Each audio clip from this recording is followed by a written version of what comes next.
Bonjour, je m'appelle Ruben Marza et je suis doctorant en musicologie à l'Université de Strasbourg. Dans cette vidéo, je voudrais vous proposer un petit voyage dans l'histoire de la musique pour vous montrer comment la nature était une source d'inspiration continue pour les musiciens de tous les temps.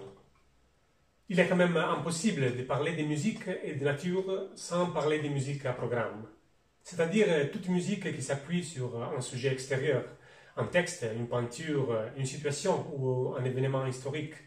On peut dire sans doute que la nature est parmi les sujets les plus exploités dans l'histoire de la musique.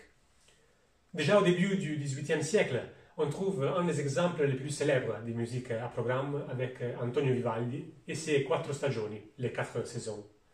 Mais c'est au XIXe siècle que les compositeurs peuvent exploiter toutes les possibilités sonores et les timbres de l'orchestre.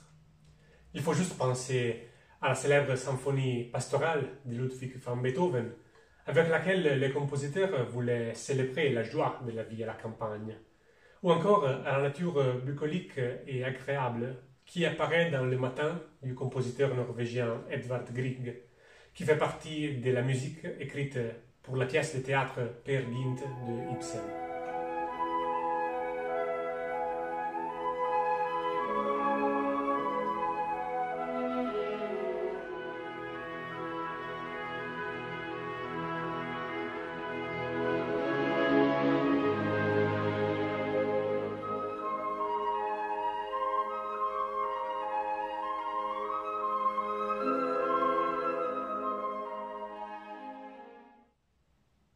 Il faut quand même souligner que pour la musique et pour les compositeurs, il y a essentiellement deux manières d'évoquer la nature et ses éléments.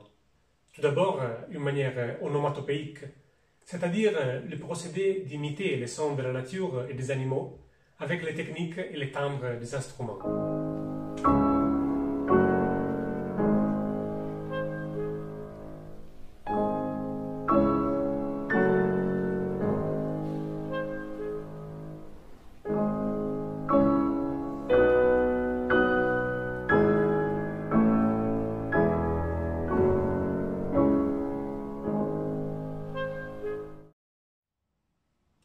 Mais un morceau musical peut aussi évoquer un paysage d'une façon paradoxalement plus visuelle, sans imiter des sons précis, mais avec une texture orchestrale qui s'accompagne à une référence extérieure, un titre, une peinture, un texte, comme dans le cas du Matin des Grieg qu'on a déjà écouté.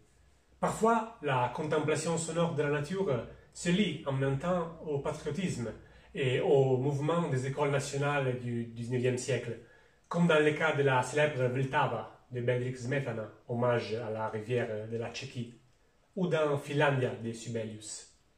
Mais en musique, comme en peinture et en littérature, on a aussi décrit le charme de la nature sublime, de ses manifestations les plus extrêmes et violentes, parfois liées au surnaturel.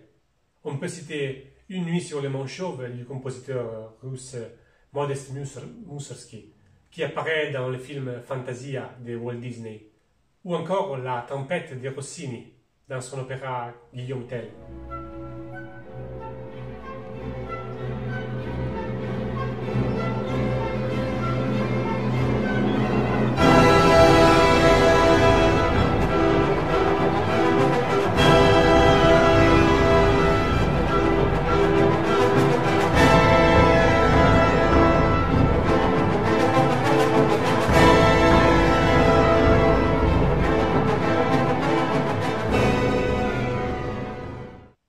Au XXe siècle, la nature devient paysage intérieur, miroir de la condition humaine et de ses contradictions.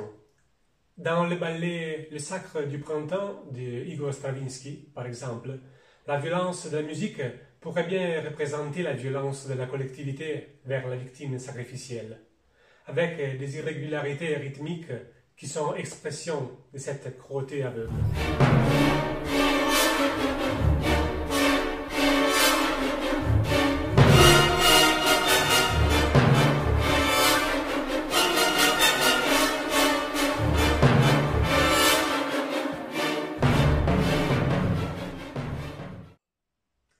J'espère d'avoir stimulé votre curiosité vers le monde musical et ses liens avec la nature, et je vous remercie pour votre attention.